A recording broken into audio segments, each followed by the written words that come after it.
स्वागत है आपका Bihar live now Muzaffarpur live now में। मैं आपका होस्ट और दोस्त मुकेश चौरसिया। आज ख़ास मुलाकात में हमारे साथ कोरोना वॉरियर, आप इन्हें कह सकते हैं, मुजफ्फरपुर के कोरोना वॉरियर संजय केजरीवाल हैं। इन्होंने कोरोना महामारी में खूब काम किया, खूब नाम कमाया, लोगों का प्यार भी मिला। आज ख़ास मुलाकात में कुछ बात करेंगे राजनीति को लेकर, चुनाव को लेकर और मुजफ्फरपुर के सामाजिक मुद्दों को लेकर। आज संजय जी, मैं गाय घाट गया था चुनाव के, विधानसभा चुनाव का रुझान लेने के लिए। ब्लॉक की तरफ जैसे मैं गया तो एक नॉर्मल सी बात आई, शायद वो आपके वार्ड में है या उससे परेशानी हो रही है लोगों के या नहीं, राशन कार्ड की। राशन कार्ड के लिए लोग चक्कर लगा रहे हैं। आप वार्ड प्रतिनिधि हैं, तो इसके बारे में थोड़ा हमारी जनता को बताइए। सबसे पहले Mukesh ji, Muzaffarpur live now, Bihar live now, आपकी पूरी टीम, आपके लाखों व्यूवर्स को मेरा सलाम, मेरा आदाब, मेरा प्रणाम। अब मैं जो आपने प्रश्न किया राशन कार्ड के विषय में मैं आपको बताऊं मुकेश जी कि पूरे बिहार में 243 विधानसभा क्षेत्र, जितने भी आप प्रखंड पंचायत में चले जाएं, एक डाटा का खेल हुआ। मैंने कुछ दिन पूर्व वर्चुअल संवाद जो आदरणीय मुख्यमंत्री जी ने किया था, उस संवाद में उन्होंने कहा 23,38,000 पूरे बिहार में कोरोना काल में नए राशन कार्ड बने। मैं इस राशन कार्ड बनने की एक विडंबना, एक मतलब दुखद प्रक्रिया और उसका दुखद अंत भी मैं आपको बताना चाहता हूं। चूँकि मैं खुद एक वार्ड का वार्ड सेवक हूं। मुजफ्फरपुर शहरी क्षेत्र में करीब 49 वार्ड आते हैं। निगम क्षेत्र में करीबन 15-16 हज़ार नए कार्ड बने होंगे। मैं आपको बताऊं कि 5 आदमी का आपका परिवार, 5 आदमी का आपका परिवार, आपने अपने परिवार की जो मुखिया हुई माँ या पत्नी, उसके नाम का आपने आवेदिका वो बनी और 5 का आधार कार्ड का फोटो कॉपी और फिर बैंक पासबुक की फोटो कॉपी, ये लगा के आशा जीविका के थ्रू फॉर्म का शहरी क्षेत्र का जो प्रक्रिया था वो भरवाया गया। आपको मतलब घोर आश्चर्य होगा, आपके व्यूवर्स को घोर आश्चर्य होगा, मैं एक वार्ड पार्षद भी हूं, कि 5 आदमी का आधार कार्ड दिया जाता है, राशन कार्ड बन के आ रहा है 1 आदमी का। मतलब क्या सुशासन बाबू की नियति है, सिर्फ डाटा का खेल कर रहे हैं। कई ऐसे राशन कार्ड हैं जिनमें 5 साल की बच्ची का आधार कार्ड दिया गया था, सिर्फ उस एक बच्ची का राशन कार्ड बना, माता पिता गायब।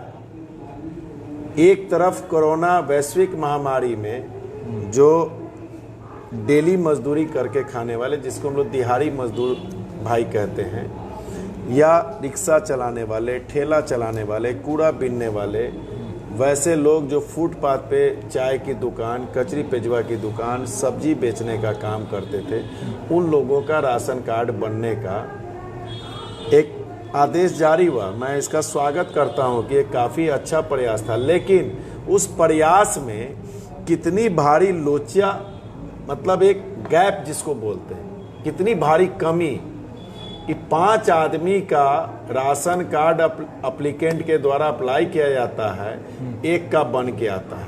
उसके बाद की प्रक्रिया आप सुनेंगे। वार्ड 20 का राशन कार्ड चला जाता है वार्ड 1 में, 4 में, 5 में, 6 में, ऑन रिकॉर्ड बोल रहा हूँ, 11 में, 19 में, 21 में, 23 में, 32 में, 34 में, 44 में, 43 में, 42 में, 45 में।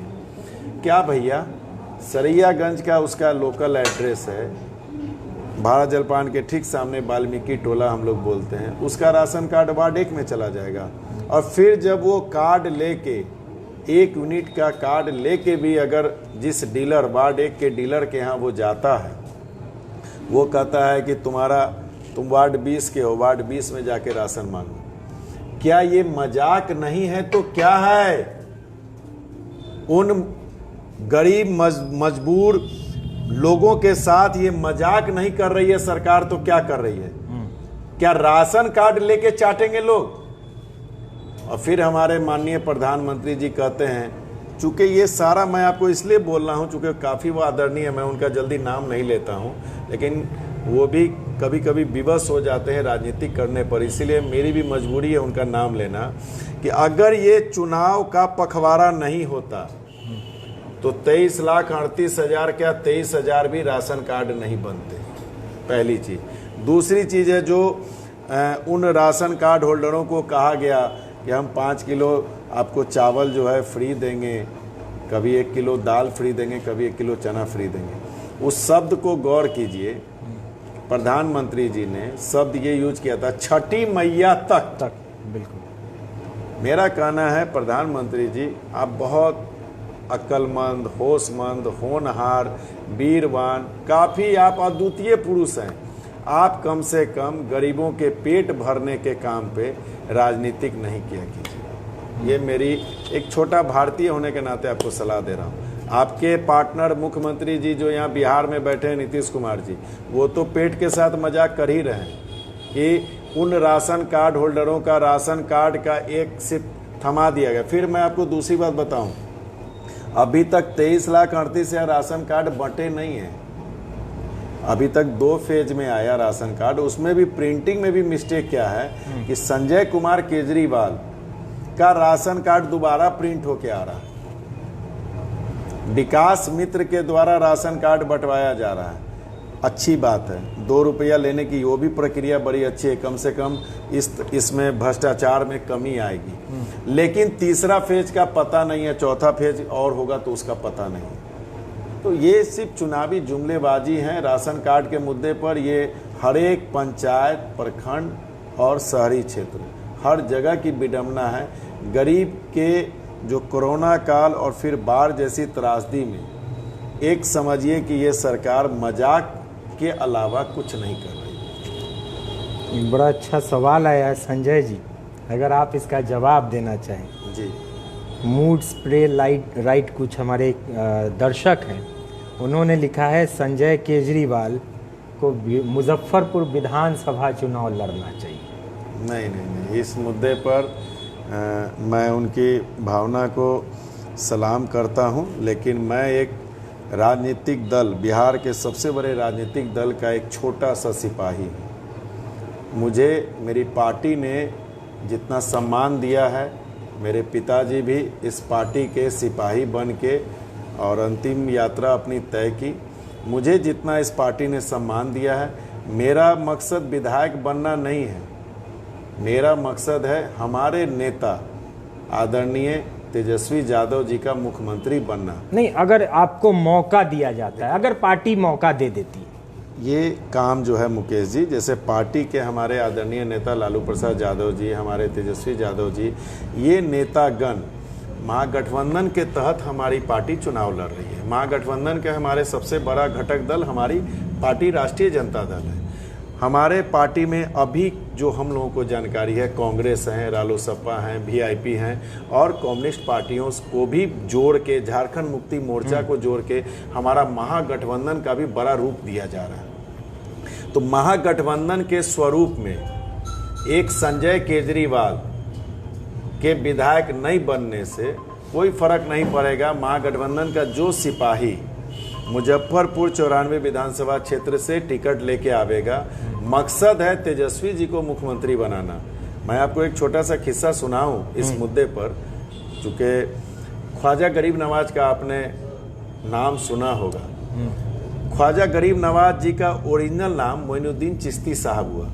उनके पीर गुरु हजरत दाता साहब उमर फारूक रजी अल्लाह ताला अन्हो ने, उनके 40 शिष्य थे। तो एक बार उनके पीर ने फरमाया अपने 40 शिष्यों को एक बंद कमरे में अपने हुजरे में बुलाया और कहा कि अगले जुम्मे को मैं जो नमाज पढ़ाऊंगा उसमें मेरे पीछे जितने लोग शामिल होंगे वो सभी जन्नती होंगे, स्वर्ग में जाएंगे। लेकिन खबरदार अगर इस बंद कमरे से बात बाहर गई तो जो इस बात को बाहर करेगा वो दोजख में जाएगा, मतलब नरक में जाएगा। मोइनुद्दीन चिश्ती साहब ने क्या किया, अपने पीर की सेवा हुआ करने के बाद जो समय मिलता था रात में, जो 2 दिन 4 दिन बचे हुए थे, एक दिन पूरब की दिशा की ओर, एक दिन पश्चिम की दिशा की ओर, एक दिन उत्तर की ओर, एक दिन दक्षिण की ओर, चारों दिशा में जितना दूर वो भाग सकते थे, भाग के लोगों से कहा कि जुम्मे के दिन हमारे गुरु महाराज के सदके में आप नमाज अदा करोगे तो आप जन्नती होगे। अब जुम्मे के दिन जब उनके पीर साहब निकलते हैं तो देखते हैं कि हजारों की भीड़ है। उन्होंने तो 40 को कहा था और 40 को ये भी पाबंदी दी थी कि आप इस बात का जिक्र नहीं करेंगे, नहीं तो आप नरक में जाएंगे। जब चूंकि पीर की जुबान से निकला हुआ, प्रोफेट सूफी संत की जुबान से निकली हुई बात कभी वापस नहीं आती है, उन्होंने नमाज अदा कराई, सभी लोग जन्नती हुए, ये समय गवाह है। लेकिन वो फिर अपने हुजरे में आए और फिर 40 को बुलवाया मुकेश जी और पूछा बताओ किसने बताओ गड़बड़ कौन किया। तो मोइनुद्दीन चिश्ती साहब कान पकड़ के अपने गुरु के सामने आए और उन्होंने कहा कि हुजूर ये गुनाह मैंने किया है। क्यों किया? तुमको तो मालूम था तुम नरक में जाओगे। बोले हुजूर, एक मोइनुद्दीन के नरक में जाने से और हजारों लाखों अगर स्वर्ग में जाते हैं तो मुझे यह गुनाह मंजूर है। तो मैं मोइनुद्दीन चिश्ती नहीं हो सकता हूँ, लेकिन मैं अपने पार्टी के लिए मैं इतना कह सकता हूं कि तेजस्वी यादव जी को मुख्यमंत्री बनाने के लिए संजय केजरीवाल कोई भी बलिदान देने के लिए तैयार है। संजय केजरीवाल का विधायक बनना जरूरी नहीं है, महागठबंधन का एक सिपाही विधायक बने और एक मोती के रूप में जो तेजस्वी जी को मुख्यमंत्री बनाने के लिए जो माला चाहिए, उस माला में एक मोती मुजफ्फरपुर 94 विधानसभा क्षेत्र का होना, यह बात तय है। अच्छा, एक सवाल उठता है इसी पर, क्योंकि सीटों का भी बंटवारा नहीं हुआ है महागठबंधन में। जैसे आपने कहा कि रालोसपा है, वाम दल है, कांग्रेस है। मुजफ्फरपुर नगर विधानसभा सीट की बात करें, संजय केजरीवाल आपके हिसाब से ये किस पार्टी को जाना चाहिए कि जीत सुनिश्चित हो जाए? इसमें मैं आपको एक राजद के सिपाही होने के नाते अपनी भावना कहूँगा और महागठबंधन के, चूंकि ये बड़े लेवल का काम है, तो महागठबंधन में एक वफादार सिपाही होने के नाते ये कहूँगा कि महागठबंधन में जिसके हिस्से में भी यह सीट जाए, जो भी सिपाही आवेगा पर्चा लेके, महागठबंधन के सिपाही और मुजफ्फरपुर की जनता 3,54,460 यहाँ की सम्मानित जनता आदरणीय तेजस्वी यादव जी को मुख्यमंत्री बनाने के लिए उस शख्स को जिता के भेजने का काम करेगी। लेकिन आपके प्रश्न में, मैं एक राजद का सिपाही भी हूँ, बहुत इच्छा है। मेरे पिताजी जब राजद में हुआ करते थे तो यहाँ से राजद का 2 बार उम्मीदवार राजद के सिंबल पे जीता हुआ, 2 बार निर्दलीय जीता, 2 बार बीजेपी जीती। ठीक है, मेरी अगर दिल से पूछेगा तो मेरी हार्दिक इच्छा है, चूंकि महागठबंधन धर्म का पालन करना भी मेरा फर्ज है, मैंने पहले कहा है, लेकिन अगर संजय केजरीवाल राजद के एक सिपाही से पूछते हैं तो मेरी इच्छा है कि इस बार 94 विधानसभा क्षेत्र से राजद का प्रत्याशी लालटेन छाप के सिंबल पे चुनाव लड़े और महागठबंधन के अन्य साथीगण उसमें कंधे से कंधा मिला के लालटेन छाप पे मुजफ्फरपुर की जनता मन बना चुकी है, मोहर मार के बिहार विधानसभा भेजने के लिए और आदरणीय तेजस्वी यादव जी को मुख्यमंत्री बनाने के लिए मन बना चुकी है। आप भी, मैं तो कहूँगा मुकेश जी, आप अभी लगातार सर्वे कर रहे हैं, आपका मैं गांव-गांव का वो प्रोग्राम देख रहा हूँ। मैं चाहता हूँ कि आप मुजफ्फरपुर की जनता से जिस जगह पे जाना हो, चाहे वो व्यवसायिक मोहल्ला हो, चाहे पिछड़ा मोहल्ला हो, चाहे अति पिछड़ा मोहल्ला हो, जहाँ जाना हो, आग लगी हुई है। एक ही डिमांड है, नई सोच, नया बिहार, अब की बार तेजस्वी सरकार। चूँकि युवा के पास जो विजन है, हमारा बिहार का करीब करीब 65-66% आबादी 18 से 35 वर्ष का है और हमारे नेता की उम्र कितनी है? 29 साल। आप सोच लीजिए, हर आदमी अपने लिए मरता है, अपनों के लिए मरता है। तो युवा इस बार मन में ठान चुके हैं और इस बार जो है, मैं आपको बता दूं एक बहुत प्यारी बात बता रहा हूँ, सीक्रेट बात है लेकिन आपके चैनल से बोल रहा हूँ। युवा हमारे बीजेपी के कार्यकर्ता हो, युवा हमारा जदयू का कार्यकर्ता हो, युवा लोजपा का कार्यकर्ता हो, वोट देगा इस बार लालटेन। ये आप इस बार 29 साल बनाम 70 साल, एक बुजुर्ग थके हुए व्यक्ति की बात और एक नौजवान ऊर्जावान, तो सीधी सी बात है कि बिहार का युवा मन बना चुका है, ठान चुका है, कुछ नहीं देखना है आगे, कुछ नहीं देखना है पीछे। और सीधी सी बात है, सरकार इस बार किसकी बनेगी? तो युवाओं की। किसका भला होगा? उन बेरोजगारों का। किनका भला होगा? जो हमारे बिहारी भाई पलायन करने को मजबूर होते हैं। किनका भला होगा? जो हमारी माँ बेटी, हमारे चाचा चाची जिनके इलाज के लिए हमको दिल्ली बॉम्बे जाना पड़ता है। किनका भला होगा? उन माओं का जिनके कोख के बच्चे 2 साल कोटा उनसे दूर रहते हैं, यहाँ से 1400-1500 किलोमीटर दूर। इन सारी समस्याओं का निवारण, हमारे किसान भाइयों का हर समस्या का निवारण ऑन द स्पॉट। और यकीन मानिए कि हमारे तेजस्वी जी के पास सिर्फ चुनाव जीतने के लिए ही वो मतलब गणित नहीं अपना बनाए हैं, हर हालत में एक रोड मैप उन्होंने बना लिया है। हर क्षेत्र में जहाँ जहाँ बिहार में कमी रही है उन सारे क्षेत्रों को हम पहला दिन से लगातार 18 घंटा 22 घंटा मेहनत करनी पड़ेगी, करेंगे, लेकिन जनता के पूरे मापदंड पे खरा उतरने का प्रयास। इसी पर एक सवाल डॉक्टर चंद्र कुमार हमारे दर्शक हैं, उन्होंने किया है कि पार्टी कोई भी हो, उम्मीदवार कोई भी हो, बिहार में इंजीनियरों का पलायन जो है वो कब खत्म होगा? इंजीनियर कब लौटेंगे? आपने देखा होगा, कोटा की बात हुई अभी, इंजीनियरिंग करके अच्छा इंजीनियर बन के वो लड़का बिहार में नहीं रहता, क्योंकि बिहार में इंजीनियरों की ज़रूरत नहीं है, इंडस्ट्रीज़ नहीं है। बिहार का लड़का, मुजफ्फरपुर का लड़का बेंगलोर में काम करता है, दिल्ली मुंबई में काम करता है, वहाँ के बिजनेस और फैक्ट्रीज़ को, इंडस्ट्री को बढ़ाता है। वो बिहार में रहने का सपना नहीं देख सकते। देखिए, मेरा बेटा खुद ऑटोमोबाइल इंजीनियरिंग कर चुका है, तो जिस समय वो विशाखापट्टनम में पढ़ता था तो मैं ट्रेन से, यशवंतपुर ट्रेन से जाया करता था, तो कई बच्चे श्री राम कॉलेज के मुझे मिलते थे ट्रेन में। तो एक ऐसी ही प्यारी सी बच्ची ने मुझे, कटिहार में चढ़ी थी, तो उसने कहा था अंकल, हमने कहा बेटा क्या पढ़ रहे हो? तो उसने कहा अंकल, हमारे हिंदुस्तान की एक स्थिति ये है कि एक पत्थर ऊपर फेंको और वो पत्थर जिसके सर पे गिरेगा वो इंजीनियर होगा। बिल्कुल। उस बच्ची की बातों का दर्द को समझिए। हकीकत ये है कि हमारे बिहार नहीं, पूरे हिंदुस्तान की ये समस्या है कि बिहार की मिट्टी में तो विभूति है, एक पर एक टैलेंट। आज इंजीनियरिंग का मामला हो, डॉक्टरी का मामला हो, यूपीएससी का मामला हो, हर चीज़ में बिहारी जो है बढ़ चढ़ के निकलते हैं। लेकिन वही हमारे बच्चे एलन में, रेजोनेंस में, आकाश में, वहाँ लाखों रुपया खर्च करके इंजीनियर बनते हैं, फिर डॉक्टर बनते हैं, वहाँ तैयारी करते हैं। हम कहते हैं वो जब पैसा हमारा बिहार में रहेगा, जब वो बिहार की मिट्टी में ही उस पैसे का सदुपयोग होगा, तब ना यहाँ पे आप इंडस्ट्रीज की बात कीजिएगा।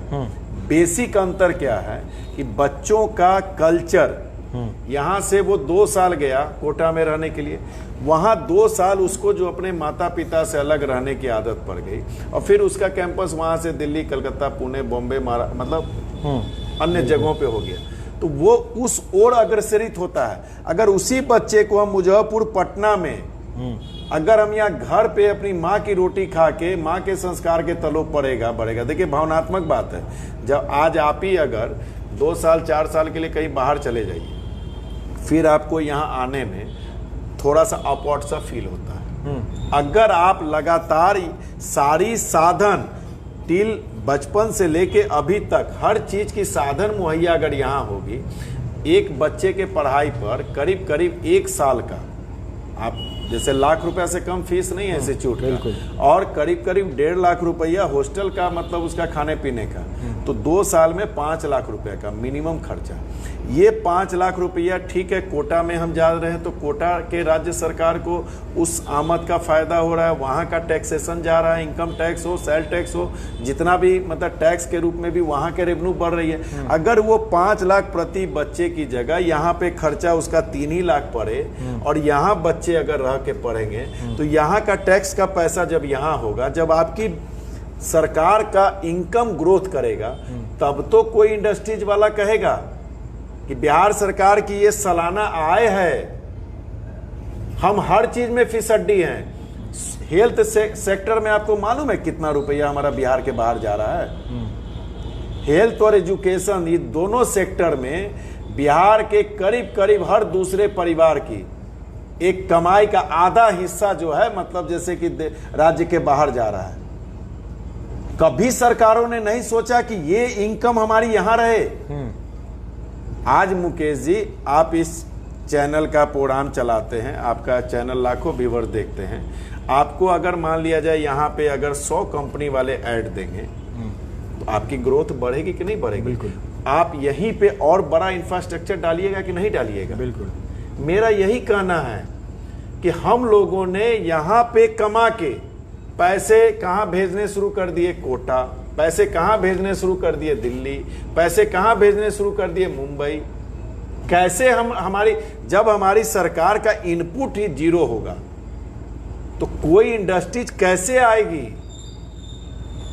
यहाँ पे इंडस्ट्रीज इसलिए नहीं आती है कि वो इंडस्ट्रीज वहां लगाती है एक प्रगतिशील राज्य में, और हमारे यहाँ पे चूंकि काम नहीं है तो हमारे मजदूर भाई वहां जाते हैं। ये बिहारी हाथ ही ना आज बॉम्बे को आर्थिक राजधानी बनाए में है।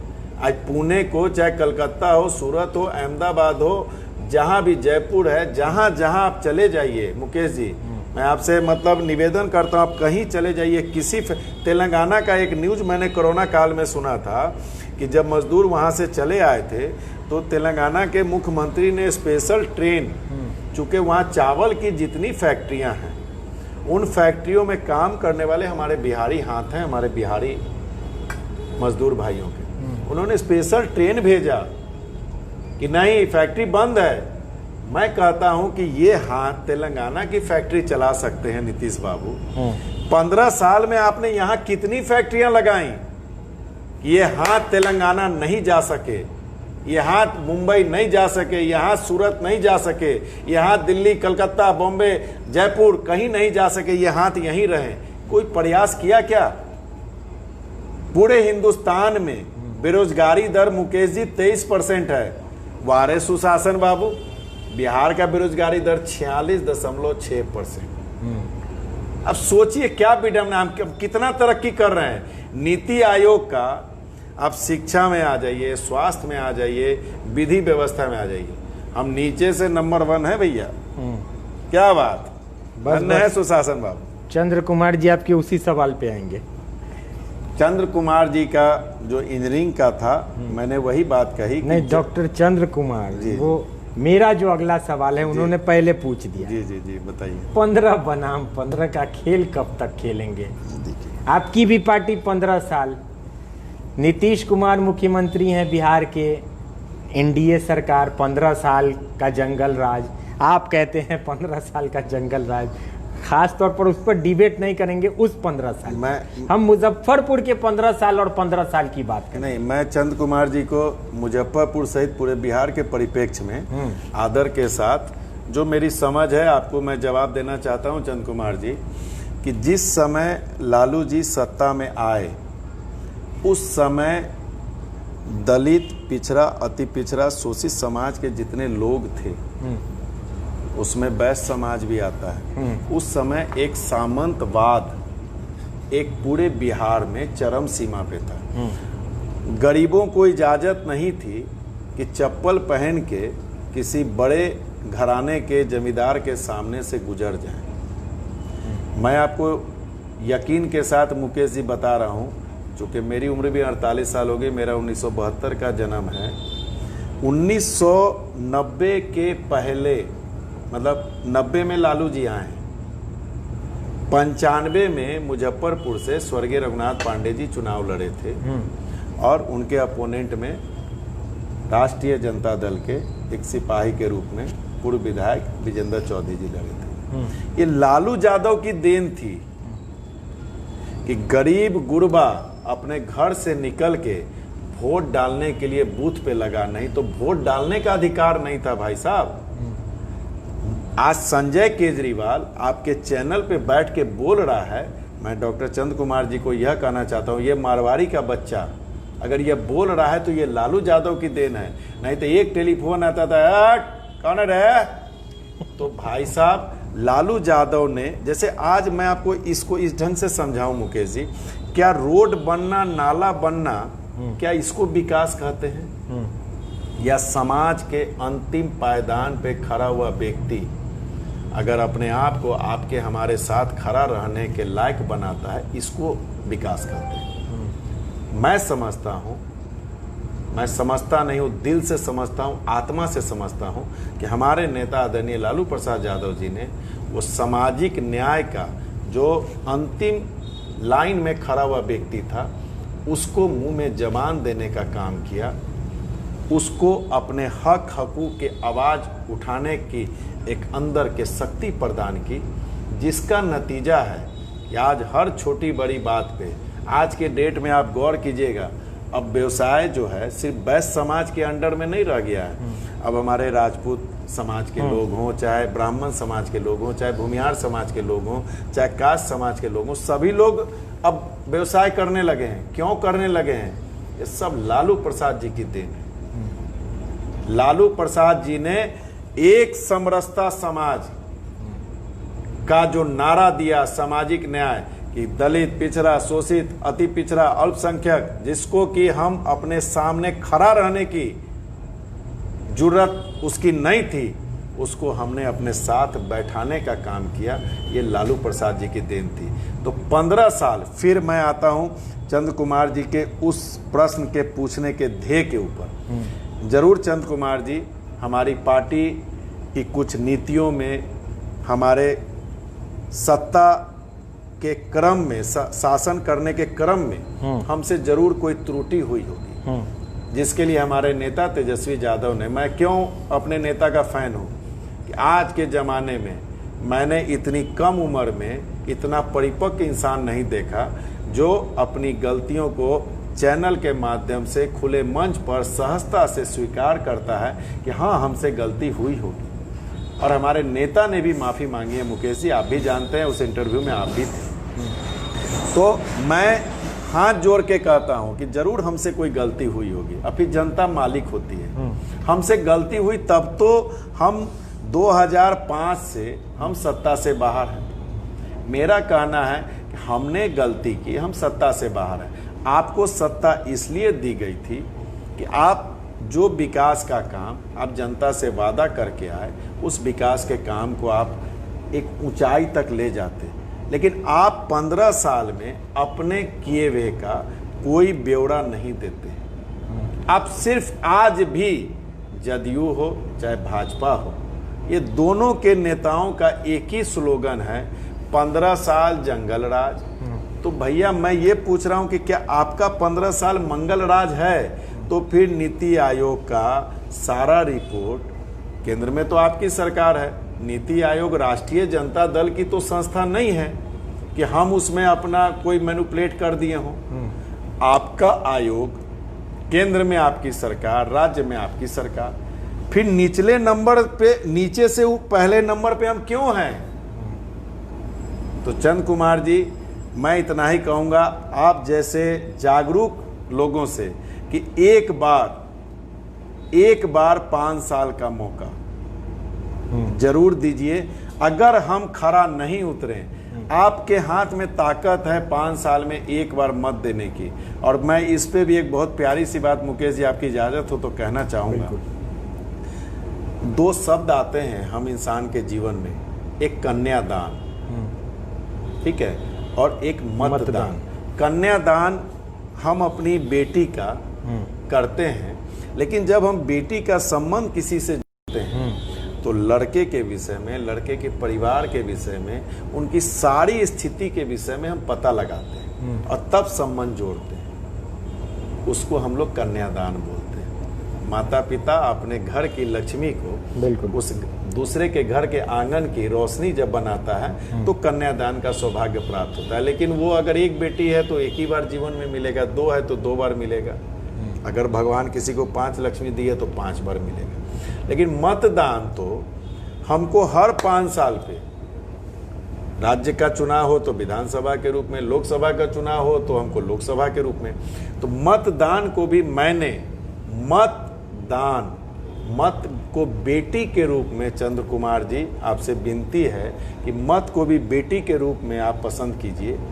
और इस बार के चुनाव में उसका दान करते समय एक बार लड़के का अगला पिछला रिकॉर्ड, एक बार लड़के ने अगर पहले से कुछ किया है नहीं किया है, उसका सारा स्थिति पता लगाते हुए, और एक बार राष्ट्रीय जनता दल के आपके युवा, आपका बिहार का एक बिहारी तेजस्वी यादव को मौका दीजिए। नहीं अगर वो आपके पैमाने पे खरा उतरेगा, आप 2025 में बदल दीजिएगा उसको। मैं आपसे वादा करता हूं कि मैं इसी मंच पे बैठ के मैं कहूंगा कि राष्ट्रीय जनता दल को वोट मत दीजिए, लेकिन एक बार मौका दीजिए। चलिए, यहाँ भी लड़ाई छिड़ गई है। रंजन यादव जी, दिनेश कुमार जी, देखिए वो आपका अपना, जैसे कि मतदान गुप्त दान भी कहा जाता है, तो वो गुप्त रहे वो ज़्यादा अच्छा है। यहाँ आरजेडी, बीजेपी, एनडीए की सारी बातें हो रही हैं, तो वो इसके लिए मैं मना नहीं कर रहा, वो आपका अपना मत है, आपका अपना अधिकार है। तो एक क्वेश्चन और उठता है, नगर विधायक, पूर्व नगर विधायक मुजफ्फरपुर के, उनका कहना है कि जो डेवलपमेंट हुआ विगत 30 सालों में, ये लड़ाई जो चली 15 की, वो उन्होंने किया। लेकिन मुजफ्फरपुर की जनता से जब हम बात करते तो मुजफ्फरपुर की जनता कहती है हम तो 2 बार हमारा मुंह जला हुआ है जनाब। इस पर क्या कहेंगे? हम लोग के हिंदुस्तान में क्रिकेट काफी लोकप्रिय खेल है। महेंद्र सिंह धोनी जब कप्तान हुआ करते थे वो 0 पे आउट हो जाते थे, लेकिन विराट कोहली 100 रन बना के अगर मैच जिता देता था, नाम किसका होता था? महेंद्र सिंह धोनी। आज विराट कोहली कैप्टन है, विराट कोहली 0 पे आउट हो जाए, लेकिन जसप्रीत बुमराह अगर 5 विकेट ले ले और मैच जिता दे, नाम किसका होता है? विराट कोहली का। तो उसी ढंग से जब आप किसी नगर क्षेत्र के या किसी विधानसभा क्षेत्र के विधायक होते हैं, उस विधायक काल में कई आईएएस पदाधिकारी जो आते हैं, चाहे वो जिलाधिकारी के रूप में हो, नगर प्रशासक के रूप में हो, उन पदाधिकारियों के अथक प्रयास को हम लोग नहीं भूल सकते हैं। जो लोग इस टाइप का दावा करते हैं, मैं उनसे नहीं कोई आर्गुमेंट करना चाहता हूं, लेकिन मैं आपके चैनल के माध्यम से चूँकि मुजफ्फरपुर की जनता बहुत बुद्धिजीवी, जागरूक है और उन सब का मेमोरी पावर बहुत तगड़ा है, उन सब जब मेरा ये सवाल सुनेंगे कि के पाठक सर नगर प्रशासक के रूप में आए थे, और उस समय आप नगर निगम की फाइलें भी उठा के देख लीजिएगा जाके, फाइलें मरती नहीं हैं। के पाठक सर के अथक प्रयास से कई विकास के बड़े बड़े मतलब जैसे कि मानक तय किए गए थे।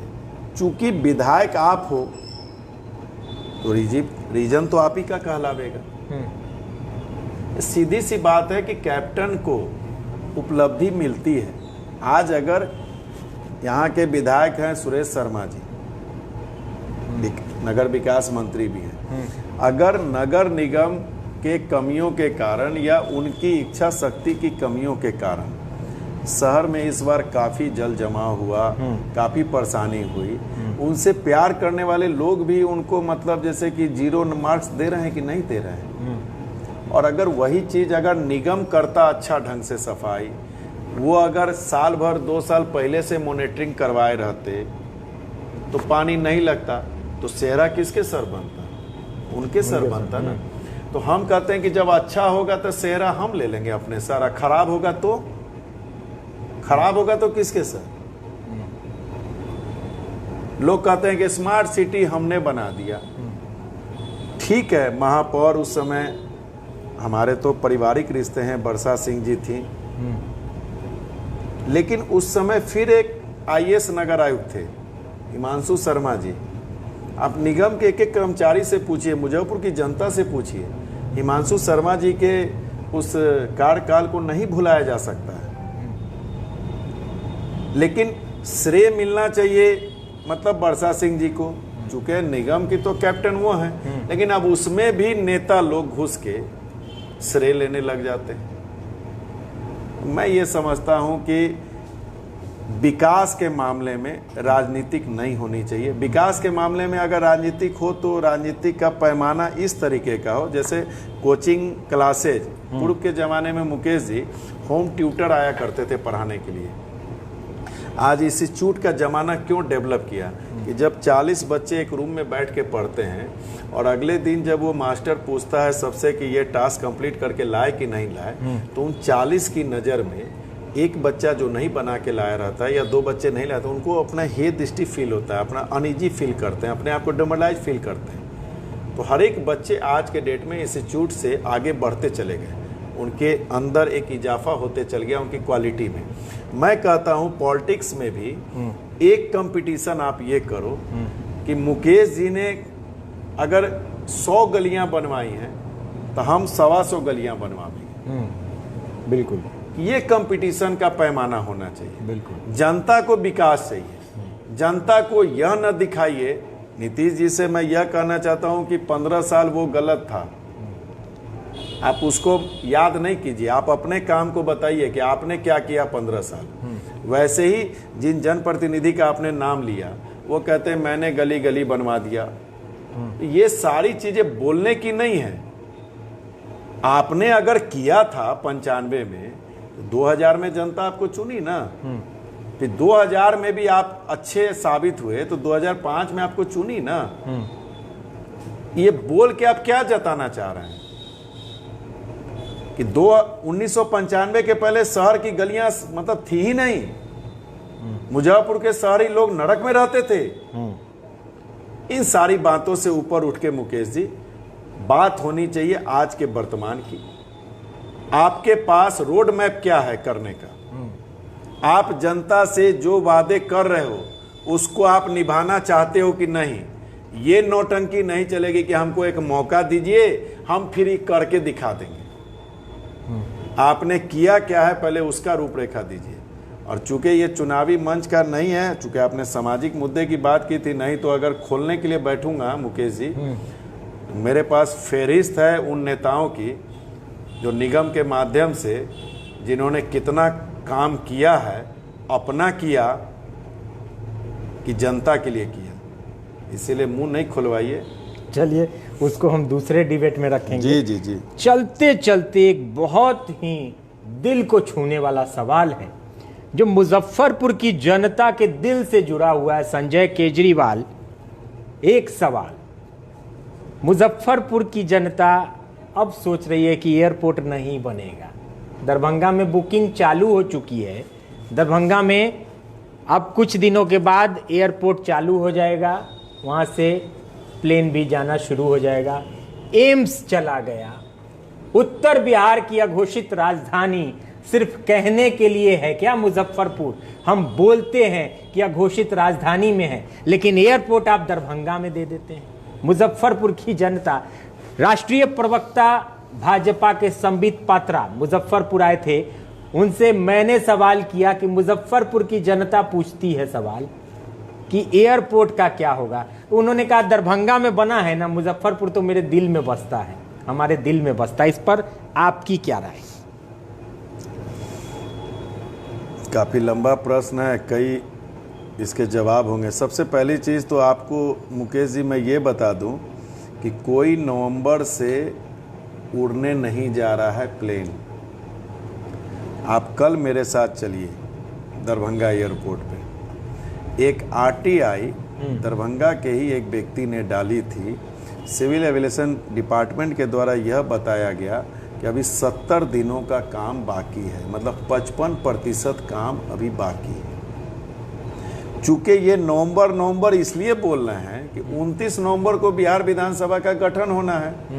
उस एयरपोर्ट के नाम पे मिथिलांचल वासियों सहित उत्तर बिहार के लोगों को गुमराह करके या वोट की राजनीति कर रहे हैं। तो मैं आपके चैनल के माध्यम से एनडीए के लोगों को चैलेंज देता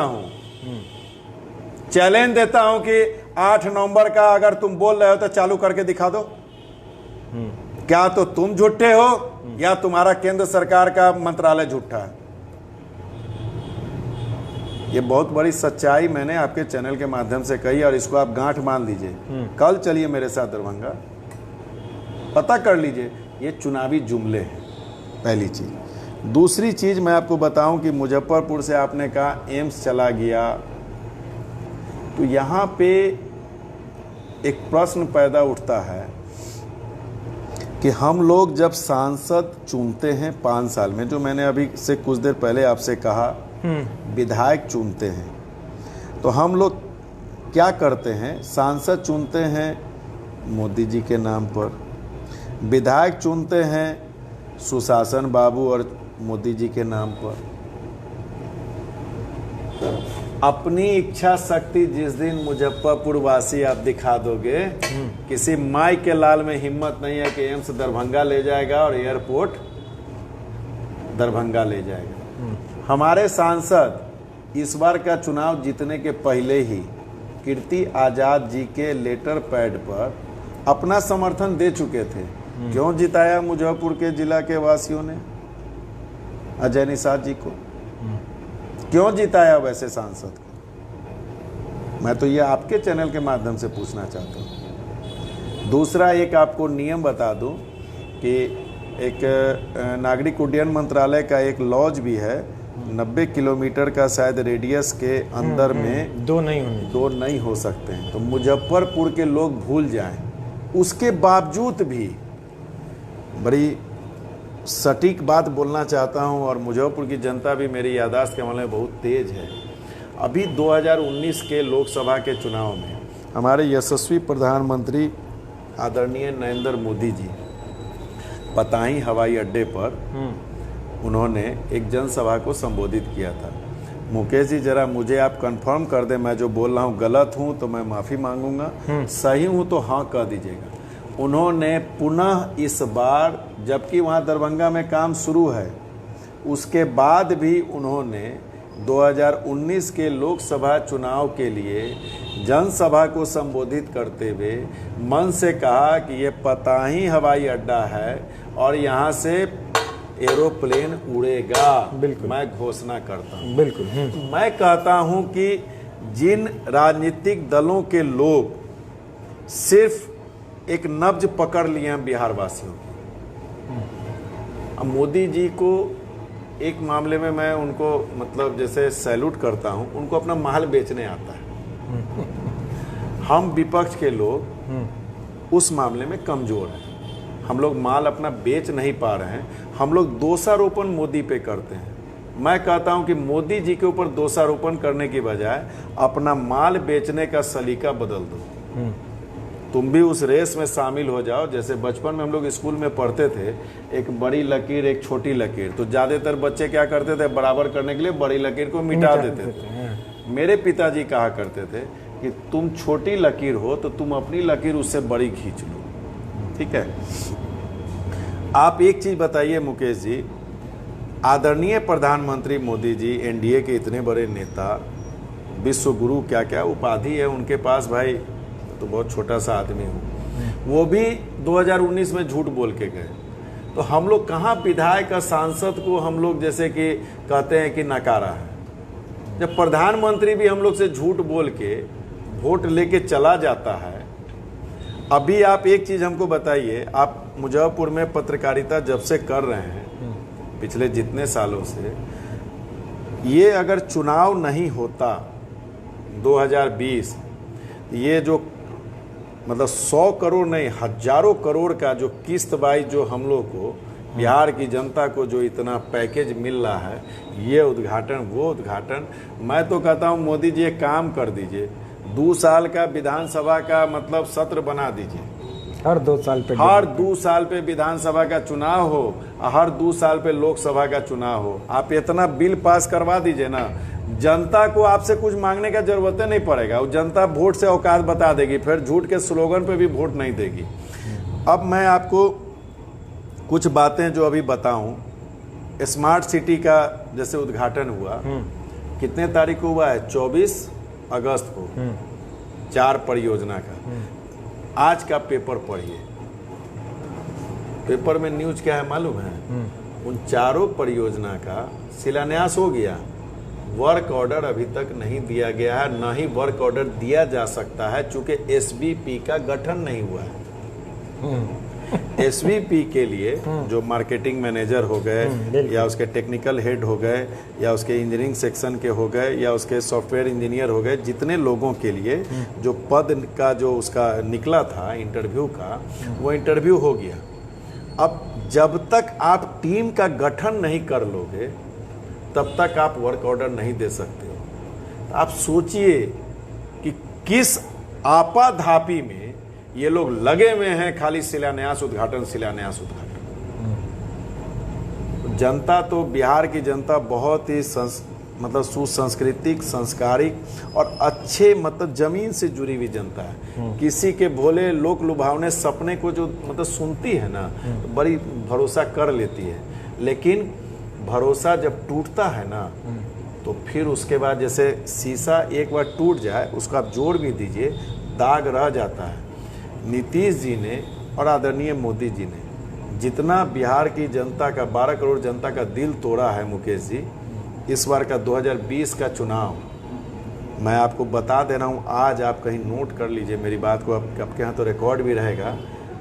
29 नवंबर को कहीं नजर नहीं आवेंगे ये लोग, एनडीए वाले लोग। तूफान है दिल के अंदर, सुनामी है, सिर्फ डेट का इंतजार है कि मत का दिन कौन सा। जितना इन लोगों ने बुरा किया है बिहार की जनता के साथ, हर बार छलावा।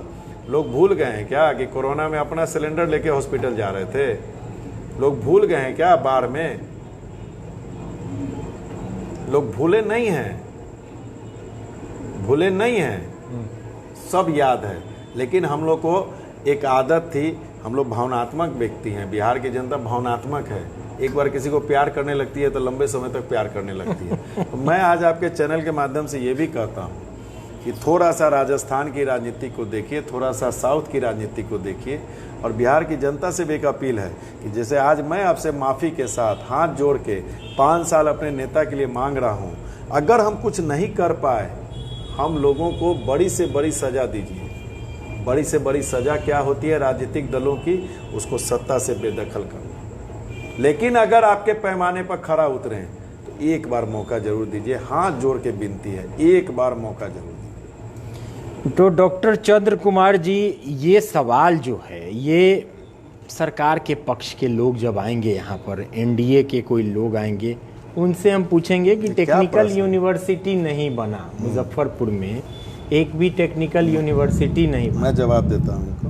बिल्कुल चंद्र कुमार जी, मैं आपको एक जवाब दूं आपके प्रश्न के ऊपर कि जिस लालू यादव जी के ऊपर यह आरोप लगता है कि लालू यादव जी ने कुछ नहीं किया, तो 1990 से 2005 के बीच में लालू यादव जी और राबड़ी देवी जी के मुख्यमंत्रित्व काल में 7 यूनिवर्सिटी बिहार में स्थापित हुई।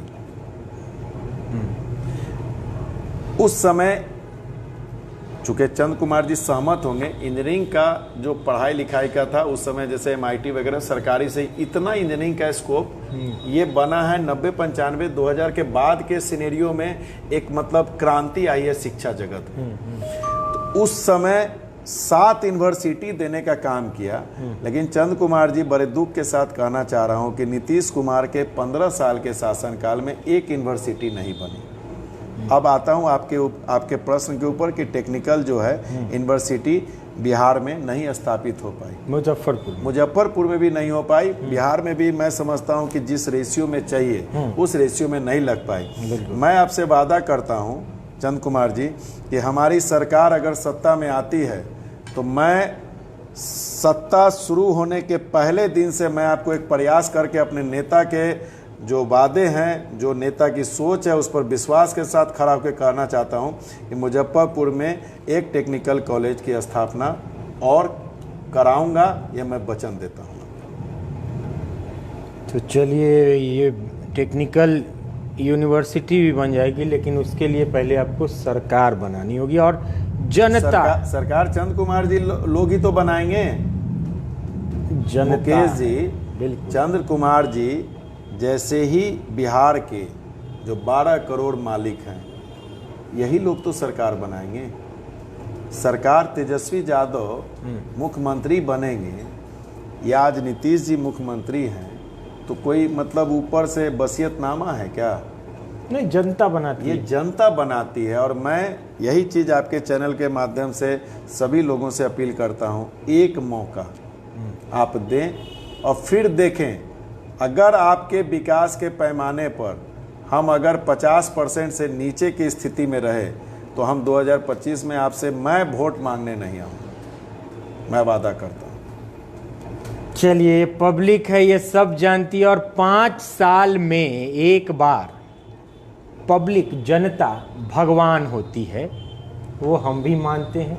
और एक बार अभी आप भी एक लीडर हैं, तो आपने भी देखा कि अभी बाढ़ आई हुई है उम्मीदवारों की, पैर पकड़ पकड़ के, आंचल पसार के कि हाँ एक बार तो आप भगवान हैं और भगवान अपने भविष्य को चुनेगी 5 साल के लिए। तो मतदान करना बहुत ज़्यादा ज़रूरी है। जैसा कि आज भी हमने रिव्यू लिया गायघाट विधानसभा क्षेत्र। मैं एक बात मुकेश जी बताऊं आपको, जिस समय पहले 90 के मतलब 2000 के पहले की एक कहानी ये हुआ करती थी मुकेश जी, जैसे बहुत से बच्चे भी, जैसे हम भी जब 86 में मैट्रिक किए थे ना, तो हम लोग भी क्या करते थे, जैसे पारिवारिक हालात अच्छे नहीं थे तो एक प्राइवेट भी काम करते थे। एग्जामिनेशन के 15 दिन मतलब जैसे कि 12 घंटा 16 घंटा मेहनत करके पढ़ लिए, एग्जाम पास कर गए, ठीक है। उस समय का जो चुनाव का भी प्रक्रिया होता था, 4 साल 4.5 साल विधायक MP ऐश करता था अंतिम 6 महीना में।